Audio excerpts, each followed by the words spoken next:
Hey guys, welcome back to another blog. Guys, ಇವಾಗ ನಾವು ಪ್ರೆಸೆಂಟಾಗಿ ಎಲ್ಲಿದ್ದೀವಪ್ಪ ಅಂದರೆ ಕೇದಾರ್ನಾಥಲ್ಲಿ ಎಲಿಪ್ಯಾಡ್ ಮುಂದೆ ಇದ್ದೀವಿ. ನೋಡ್ಬೋದು ಹೆಂಗೈತೆ. ನನಗೂ ಗೊತ್ತು ನೀವು ಕ್ಯೂರಿಯಾಸಿಟಿ ಆಗಿರ್ತೀರಾ, ಹೆಲಿಕಾಪ್ಟ್ರಲ್ಲಿ ಏನಪ್ಪ ಪ್ರಾಬ್ಲಮ್ಮು ಅಂತ. ಏನಿಲ್ಲ ಗೈಸ್, ಏನು ಪ್ರಾಬ್ಲಮ್ ಅಂದರೆ ಫಸ್ಟು ಕೇದಾರ್ನಾಥಲ್ಲಿ ಹೆಲಿಕಾಪ್ಟರ್ ಹೆಂಗೆ ರನ್ ಆಗುತ್ತೆ ಅಂದರೆ 3 ಪ್ಲೇಸ್ ಇದೆ. ಒಂದು ಪಾಟ, ಇನ್ನೊಂದು ಶಿರ್ಸಿ, ಇನ್ನೊಂದು ಗುಪ್ತಕಾಶಿ. ನಿಮಗೆ ಇವಾಗ ಹೆಲಿಕಾಪ್ಟರ್ ರೈಡ್ ಬಂದು 3,500 ಪರ್ ರೈಡು. ಸೆಕೆಂಡ್ ಎರಡು ಸೈಡು ತೊಗೊತೀರ ಅಂದರೆ 6,000 ರೂಪಾಯಿ ಆಗುತ್ತೆ ಆಯಿತಾ. ಇದರಲ್ಲೇನೂ ಪ್ರಾಬ್ಲಮ್ ಇಲ್ಲ. ನಿಮಗೆ ಬಂದು ಕರ್ಕೊಂಬಂದು ಇಲ್ಲಿ ಬಿಡ್ತಾರೆ. ಇಲ್ಲಿಂದ ಕರೆಕ್ಟಾಗೆ 1 ಕಿಲೋಮೀಟ್ರ್ ದೇವಸ್ಥಾನ ಆಗ್ಬೋದು. ಒಂದು 700 - 800 ಮೀಟ್ರು ದೇವಸ್ಥಾನ ಗೈಸ್. ಇದರಲ್ಲೇನು ಪ್ರಾಬ್ಲಮ್ ಇಲ್ಲ ನಿಮಗೆ. ಆಮೇಲೆ ಇದ್ರದ್ದು ಟಿಕೆಟ್ ಬೇಕು ಅಂದರೆ 75% ಆನ್ಲೈನಲ್ಲಿದ್ದರೆ 25% ಇಲ್ಲೇ ಕೊಡ್ತಾರೆ. ನೋಡಿರಿ, ಅಲ್ಲಿ ಕಾಣಿಸ್ತಾ ಇದೆಯಾ ಮ್ಯಾಟ್ ಥರ, ಅದರೊಳಗೇ ಕೊಡೋದು.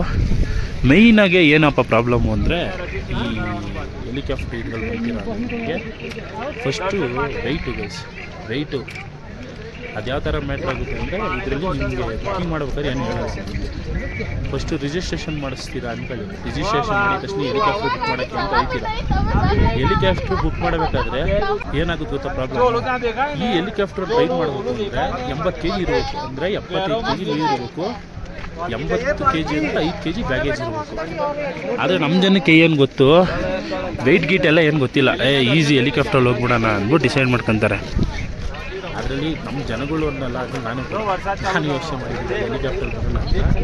ಆದರೆ ಏನಾಗುತ್ತೆ ಅಂದರೆ ಹೆಲಿಕಾಪ್ಟ್ರಲ್ಲಿ ವೆಯ್ಟ್ ರಿಸ್ಟ್ರಿಕ್ಷನ್ ಇರುತ್ತೆ, 75 kg ಮಾತ್ರ. ಅದಾದಮೇಲೆ ಏನಾದರೂ ನೀವು ಜಾಸ್ತಿ ಇರ್ತೀರಾ, ಹೋಗ್ಲೇಬೇಕು ಹೆಲಿಕಾಪ್ಟ್ರಲ್ಲಿ ಅಂದರೆ ಪರ್ ಕೆಜಿಗೆ 150 ರೂಪಾಯಿ ಜಾಸ್ತಿ ಮಾಡ್ತಾರೆ. ನೀವು 30 kg ಜಾಸ್ತಿ ಇದ್ದೀರಂದರೆ 4,500 ರೂಪಾಯಿ. ಅಲ್ಲೇ ಅರ್ಥ ಮಾಡ್ಕೊಳ್ಳಿ, ಅಷ್ಟು ರೈಟು ಹೆಲಿಕಾಪ್ಟ್ರಲ್ಲಿ ರಿಸ್ಟ್ರಿಕ್ಷನ್ನು. ಅದರಲ್ಲೂ ಏನು ನಿಮ್ಗೆ ಅಷ್ಟೊಂದು ಪ್ರಾಬ್ಲಮ್ ಅನಿಸಲ್ಲ. ಒಂದು ವೇಳೆ ಏನಾದರೂ ನೀವು IRTCಲಿ ಬುಕ್ ಮಾಡ್ತೀವಿ, IRTC ಅದು ಗೌರ್ಮೆಂಟ್ IRTCಲಿ ಬುಕ್ ಮಾಡಿದ್ರೆ ಈ ಟ್ರೈನ್ ಟಿಕೆಟ್ ಯಾವ ಥರ ಏನಾಗುತ್ತೆ ಅಂದರೆ 3,500 ಕೊಟ್ಟಿರ್ತೀರ ಅಂದ್ಕೊಳ್ಳಿ. ಒಂದು ವೇಳೆ ಇಲ್ಲಿ ಟೈಮಿಂಗ್ಸ್ ಕೊಟ್ಟಿರ್ತಾರೆ ನಿಮಗೆ, ಈ ಟೈಮಿಂಗ್ಸ್ಗೆ ಬರಬೇಕು ಅಂತ. ಒಂದು ವೇಳೆ ಟೈಮಿಂಗ್ಸಲ್ಲಿ ಬರಲಿಲ್ಲ ಅಂದರೆ ಅದಕ್ಕೆ ಫೈನ್ ಇರುತ್ತೆ. ಪ್ಲಸ್ಸು ಅಂದರೆ ಫೈನ್ ಅನ್ನೋದಕ್ಕಿಂತ ನಿಮ್ಮ ದುಡ್ಡಿಗೆ ಗೊತ್ತಾ ಅನ್ಕೊಂಬಿಡ್ರಿ. ನನ್ನನ್ನೇ ಸಿಕ್ಕ ಟೈಮಿಂಗ್ಸ್ ಇರುತ್ತೆ ಇದರಲ್ಲಿ. ಟೈಮಿಂಗ್ಸ್ನ ನೀವು ಮೇಯ್ನ್ ಫಾಲೋ ಮಾಡಬೇಕು. ಕೈಯಲ್ಲಿ ಇಟ್ಕೊಳ್ಳೋಕ್ಕಾಯ್ತಿಲ್ಲ ಗುರು, ಕೊರಿತೈತೆ ಮಂಜು ನೋಡಿರಿ. ಒಂದು ಟೈಮಿಂಗ್ಸ್ ಫಾಲೋ ಮಾಡಬೇಕು. ಪ್ಲಸ್ಸು ಸೆಕೆಂಡು ನೀವು ದೇವಸ್ಥಾನದಲ್ಲಿ ಎಷ್ಟೊತ್ತಾಗುತ್ತೆ ದರ್ಶನ ಅನ್ನೋದು ಯಾರಿಗೂ ಗೊತ್ತಿಲ್ಲ. ಇವಾಗ ಕೇದಾರ್ನಾಥಲ್ಲಿ ನನಗೆ 10 ಅವರ್ ಆಯಿತು ದರ್ಶನ. ಹಂಗೆ ಯಾರ್ಯಾರಿಗೆ ಎಷ್ಟು ಟೈಮಿಂಗ್ಸ್ ಆಗುತ್ತೆ ಅಂತ ಗೊತ್ತಿಲ್ಲ. ಒಬ್ಬೊಬ್ರು ಏನು ಮಾಡ್ಬಿಡ್ತಾರೆ, ಬೆಳಗ್ಗೆಗೆ ಫ್ಲೈಟ್ ಟಿಕೆಟ್ ಬುಕ್ ಮಾಡ್ಕೊಂಡು ತಿರ್ಗಿ ಸಂಜೆ ಮಾಡ್ಕೊಂಡ್ಬಿಡ್ತಾರೆ. ಅವ್ರು ಬರೋದು ಗೊತ್ತಾಗಲ್ಲ, ಹೋಗೋದು ಗೊತ್ತಾಗಲ್ಲ. ನೀವು ಯಾವಾಗ 3,500 ಬುಕ್ಕಿಂಗ್ ಮಾಡಿರ್ತೀರಾ ಅಂದ್ಕೊಳ್ಳಿ. ಒಂದು ವೇಳೆ ಏನಾದರೂ ನೀವು ಹೋಗಲಿಲ್ಲ ಅಂದರೆ ಇಷ್ಟು ಪರ್ಸೆಂಟೇಜ್ ಕಟ್ಟಾಗಿ ಬರುತ್ತೆ. ಒಂದು ವೇಳೆ ಏನಾದರೂ ನೀವು ಇಲ್ಲಿ ಬಂದು ಇಲ್ಲಿ ಗೊತ್ತಾಯ್ತದೆ ಅಂದ್ಕೊಳ್ಳಿ, ಅಲ್ಲಿ ಬರ್ತಾವ್ರೆ ನೋಡಿ, ಅಲ್ಲಿ ಚೆಕಿಂಗ್ ಮಾಡ್ತಾರೆ ವೆಯ್ಟ್ನೆಲ್ಲ. ಅಲ್ಲಿ ಗೊತ್ತಾಗುತ್ತೆ ನಿಮ್ಮದು ವೆಯ್ಟು ಜಾಸ್ತಿ ಐತೆ ಅಂದ್ಕೊಳ್ಳಿ. ಆವಾಗ ಏನು ಮಾಡ್ತಾರೆ, ಅಲ್ಲಿ ಕೇಳ್ತಾರೆ ಪರ್ ಕೆಜಿಗೆ 150 ರೂಪಾಯಿ ಜಾಸ್ತಿ ಆಗುತ್ತೆ ಸರ್ ಅಂತ. ನೀವು ಇಲ್ಲ ನನಗೆ ಹಂಗಾರೆ ನಂದು ಕ್ಯಾನ್ಸಲ್ ಮಾಡಿಬಿಡಿ, ನನಗೆ ಬೇಡ ಅಂದರೆ 30% ಸುಮ್ಮನೆ ಹೇಳ್ಬೇಕು ಅಂತ. ಇವಾಗ 3,500 ಕಟ್ಟಿರ್ತೀರ, 30% ಅಂದರೆ 1,000 ರೂಪಾಯಿ ಕಟ್ಟಾಗ್ಬೋದು. ಹಂಗೆ ಆ ಥರ ಪ್ರಾಬ್ಲಮ್ ಆಗಿಬಿಡುತ್ತೆ ನಿಮ್ಗೆ. ಇಲ್ಲಿ ಬರಬೇಕಾದ್ರೆ IRTC ಆ್ಯಪಲ್ಲಿ ಸುಮ್ಮನೆ ಬುಕ್ ಮಾಡಿಬಿಡೋದಲ್ಲ ದೊಡ್ಡದಾಗೆ. ನಿಮಗೆ ಈ ಥರ ಪ್ರಾಬ್ಲಮ್ಗಳನ್ನ ಫೇಸ್ ಮಾಡಬೇಕಾಯ್ತದೆ ಹೆಲಿಕಾಪ್ಟ್ರಲ್ಲಿ ಮಾಡಿದ್ರೆ. ಆಮೇಲೆ ನಿಮ್ಮದು 7 ಗಂಟೆ ಅಂತ ಹೇಳಿದ್ಮೇಲೆ 7 ಗಂಟೆಗೆ ನೀವು ಇದರೊಳಗಡೆ ಬೋರ್ಡಿಂಗ್ ಆಗಬೇಕು. ಅಲ್ಲಿ ಮುಂದೆ ಕಾಣಿಸ್ತಾ ಇದೆಯಾ, ಆ ಕಾಲಮ್ ಒಳಗಡೆ ನೀವು ಬೋರ್ಡಿಂಗ್ ಆಗಿರಬೇಕು. ಅವ್ರು ಎಷ್ಟೊತ್ತಿಗೆ ಕಳಿಸ್ತಾರೋ ಅವ್ರಿಗೆ ಬಿಟ್ಟಿದ್ದು. ಒಟ್ಟಿನಲ್ಲಿ ಇವಲ್ಲಿ 7 ಗಂಟೆ ಒಳಗೆ ಇರಬೇಕು. ಆಮೇಲೆ ನೆಕ್ಸ್ಟು ಈ ಕೇದಾರ್ನಾಥಲ್ಲಿ ಕೇಳಬೇಕು ಅಂದರೆ ನಿಮಗೆ ಟಾಯ್ಲೆಟ್ ವ್ಯವಸ್ಥೆ ಎಲ್ಲ ಸೂಪರ್ ಆಗೈತೆ. ಮೆಡಿಕಲ್ ಎಲ್ಲ ಸೂಪರ್ ಆಗೈತೆ. ಈಗ ಯಾವುದೋ ಒಂದು ಆಸ್ಪತ್ರೆ ಬೇರೆ ಐತೆ. ಅಂದರೆ ನಾಳೆ ದಿನ ಯಾರಿಗಾನ ಹಾರ್ಟ್ ಪ್ರಾಬ್ಲಮ್ ಅವು ಬಂತು ಅಂದರೆ ಇಲ್ಲೇ ಟ್ರೀಟ್ಮೆಂಟ್ ಕೊಡ್ತಾರೆ ಡಾಕ್ಟ್ರುಗಳು. ಆ ಫೆಸಿಲಿಟಿ ಎಲ್ಲ ತೊಗೊಂಬರ್ತಾವ್ರೆ. ಇಲ್ಲಿ ನೋಡ್ರಿ, ಇಲ್ಲೆಲ್ಲ ಕನ್ಸ್ಟ್ರಕ್ಷನ್ ನಡೀತೈತೆ. ಎಲ್ಲ ನೀರಲ್ಲಿ ಮುಚ್ಚೋಗೋದೆ, ಮಳೆ ಬೇರೆ ಹುಯ್ತೈತೆ. ಯಾವಾಗ ಏನೇನು ಹುಯ್ತದೆ, ಹಿಂಗೆ ಏನು ಅನ್ನೋದೇ ಗೊತ್ತಿಲ್ಲ. ಆಮೇಲೆ ಇವತ್ತು 2 ಸಲ ಬೇರೆ ಇವ್ರದ್ದು ಆರ್ಮಿಯವ್ರದ್ದು ಹೆಲಿಕಾಪ್ಟರ್ ಬಂದಿದೆ ಗೈಸ್. ಯಾರಿಗೂ ಸೀರಿಯಸ್ ಆಗಿಬಿಟ್ಟು ಇಬ್ಬರನ್ನ ಕರ್ಕೊಂಡೋದ್ರು. ನಾವು ಇನ್ನೊಂದು ಏನು ಹೇಳೋದಪ್ಪ ಅಂದರೆ ನಿಮಗೆ ಮಸ್ಟ್ ಆ್ಯಂಡ್ ಶುಡ್ ಹೇಳಬೇಕು ಅಂದರೆ ನಮ್ಮ ಕನ್ನಡಿಗರು ಯಾವುದೇ ಕಾರಣಕ್ಕೂ ಈ ಟೈಮಲ್ಲಿ ಬರೋಲ್ಲ ಗೈಸ್.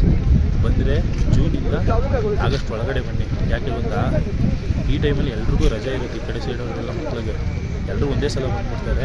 ಅದಕ್ಕೇ ಇದು ಮೇನ್ ಪ್ರಾಬ್ಲಮ್. ಜನ ಜಾಸ್ತಿ ಬಂದಾಗ, ಲಾಸ್ಟ್ ಟೈಮ್ ಜೂನಲ್ಲೆಲ್ಲ ಬಂದಿದ್ದಾಗ ಒಂದು ಅರ್ಧ ಗಂಟೆಗೆ ಆಗಿತ್ತು ದರ್ಶನ. ನೀವು ಅಷ್ಟೇ ಬಂದರೆ ಹುಷಾರಾಗಿದ್ದೀವಿ. ಈ ದಪ್ಪ ಇರೋದು ಒಂದು ಪ್ರಾಬ್ಲಮ್ ಇಲ್ಲಿ. ನಿಮ್ಮದು ಬಾಡಿ ಫಿಟ್ನೆಸ್ ಎಲ್ಲ ಕರೆಕ್ಟಾಗಿದ್ದು, ದಪ್ಪ ಇದ್ರೂ ಪರವಾಗಿಲ್ಲ, ಎಲ್ಲ ಕ್ಲಿಯರಾಗಿತ್ತು ಅಂದರೆ ನೀವೇನು ತಲೆಕೆಡ್ಸ್ಕೊಳಂಗಿಲ್ಲ. ಒಂದು ವೇಳೆ ಏನಾದರೂ ನಿಮ್ಮದು ಬಾಡಿ ರೆಸ್ಪಾನ್ಸ್ ಮಾಡ್ತಿಲ್ಲ ಈ ವೆದರ್ಗೆ ಅಂದರೆ ಸಿಕ್ಕಾಬಿಟ್ಟೆ ಗೋಲ್ಡ್ ಇರುತ್ತೆ. ಟೆಂಟ್ಗಿಂಟೆಲ್ಲ ತಗೊಳಕ್ಕೆ ಹೋಗ್ಬಿಡಿ ಗೈಸ್. ಒಂದು ವೇಳೆ ಏನಾದ್ರು ನೀವು ಟೆಂಟ್ ಅಂತಿಲ್ಲ ಅಂದರೆ ಡೆಕಾತ್ಲಾನಿಲ್ಲ ತಂದುಬಿಡ್ರಿ. ಈ ನನ್ನ ಮಕ್ಳು ಏನು ಮಾಡ್ತಾರೆ ಗೊತ್ತಾ, ಎಲ್ಲ ಲೋಕಲ್ 500-1000 ರೂಪಾಯಿಗೆ ಆನ್ಲೈನಲ್ಲಿ ಬುಕ್ ಮಾಡಿ ತರ್ಸ್ಕೊಂಬಿಡೋದು, ಇಲ್ಲೇ ಹಾಕ್ಬಿಡೋದು. ಅದರಲ್ಲಿ 500 ರೂಪಾಯಿ ತಿಂದಿದ್ದು. ಯಾವುದೇ ಕಾರಣಕ್ಕೂ ಟೆಂಟ್ನ ತಗೊಳಕ್ಕೆ ಹೋಗ್ಬೇಡಿ, ವೇಸ್ಟ್ ಮಾಡ್ಕೊಂಬಿಡಿ ದುಡ್ಡು. ನಾನು ಇವತ್ತು ರೂಮ್ ಮಾಡಿದ್ದು ಇಲ್ಲಿ ಕಾಟೇಜಸ್ ಅಂತ ಐತಲ್ಲ ಅಲ್ಲಿ ಗೈಸ್. 700 ಏನೋ ಕೊಟ್ಟೆ. ಒಳ್ಳೆ ನೆಮ್ಮದಿ ಮನಿಕೊಂಬಂದಿದ್ದು, ಒಳ್ಳೆ ಡಾಮಿನೇಟ್ರಿ. ನೀವು ಎಷ್ಟೊತ್ತಿಗೆ ಲಾಗಿನ್ ಆಗಿರ್ತೀರಲ್ಲ 24 ಅವರಿಗೆ 700 ಅಷ್ಟೇ ನೀವು ಬಂದ. ಆಮೇಲೆ ಗೈಸ್ ನೀವು ಬಂದರೆ ಇವಂದ್ರಲ್ಲಿ ಮಾತ್ರ ಬುಕ್ ಮಾಡಿಬಿಡಿ, ಇದು ವೇಸ್ಟು ಗೈಸ್. ನಾನು ನೋಡಿರೋದ್ರಲ್ಲೇ ವರ್ಸ್ಟು. ರೂಮ್ ಎಲ್ಲ ಚಿಕ್ಕ ಚಿಕ್ಕ ಮಂಚ ಎಲ್ಲ ಮನಿಕೊಳ್ಳೋಕ್ಕಾಗಲ್ಲ ನಿಮಗೆ. ಫಸ್ಟ್ ದೀಪಾವಳಿಗೆ ಹೋಗಿದ್ದು ನೋಡೋಣ ಅಂತ, ಎಲ್ಲ ಚಿಕ್ಕ ಚಿಕ್ಕವು, ಅದಕ್ಕೆ ಬರೀ 1000 ರೂಪಾಯಿ ಹೇಳ್ತಿದ್ದೆ. ಆಮೇಲೆ ಪಕ್ಕದಕ್ಕೆ ಬಂದೆ, ಅಲ್ಲಿ 700 ರೂಪಾಯಿ ಕೊಟ್ಟರು. ಇಷ್ಟ ಗೈಸ್. ಇದು ಮೇನ್ ಚೇಂಜ್ ಹೇಳ್ಬೇಕಾಯ್ತು ಹೆಲಿಕಾಪ್ಟರ್ ಬಗ್ಗೆ, ಬುಕ್ಕಿಂಗ್ ಮಾಡ್ತಾರಲ್ವ ಅವ್ರಿಗೆ ಹೆಲ್ಪ್ ಆಗಲಿ ಅಂತ. ಓಕೆ ಫ್ರೆಂಡ್ಸ್, ಈ ವಿಡಿಯೋ ಇಷ್ಟ ಆದರೆ ಲೈಕ್ ಮಾಡಿ, ಸಬ್ಸ್ಕ್ರೈಬ್ ಮಾಡ್ಕೊಂಡು